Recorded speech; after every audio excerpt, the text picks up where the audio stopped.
കഴിഞ്ഞ ദിവസത്തെ മിഠായി ചോദ്യം കടാവർ നായ്ക്കളെ കുറിച്ചായിരുന്നു.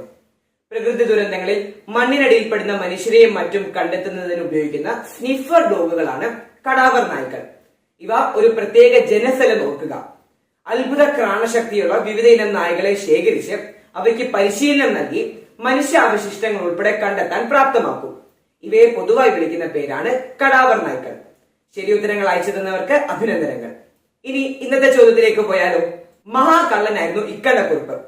അദ്ദേഹത്തിന്റെ 4ാം തലമുറയിൽപ്പെട്ട കള്ളൻ ഒരു കളവിനിടെ ഗൃഹനാഥനെ കൊല്ലേണ്ടി വരുന്നു. അതിനുശേഷം മദിരാശിയിലേക്ക് നമ്മുടെ കള്ളൻ നാട് കടത്തുന്നു. അവിടെ വെച്ച് അദ്ദേഹത്തിന്റെ കയ്യിലെ ഒരു മോതിരം നഷ്ടപ്പെടുന്നു. ഒരു കളവിനിടെ ലഭിച്ച ആ മോതിരം കണ്ടെത്തുന്നതിന് വേണ്ടി അദ്ദേഹം പോലീസിൽ പരാതി നൽകുന്നു. അവസാനം സ്വയം പിടിയിലാകുന്നു. ഇപ്പോൾ ഞാൻ പറഞ്ഞത് മലയാളത്തിലെ ഒരു ചെറുകഥയുടെ പ്രമേയമാണ്. ഏതാണ് ഈ കഥ? എന്താണ് ഈ ചെറുകഥയുടെ പ്രത്യേകത?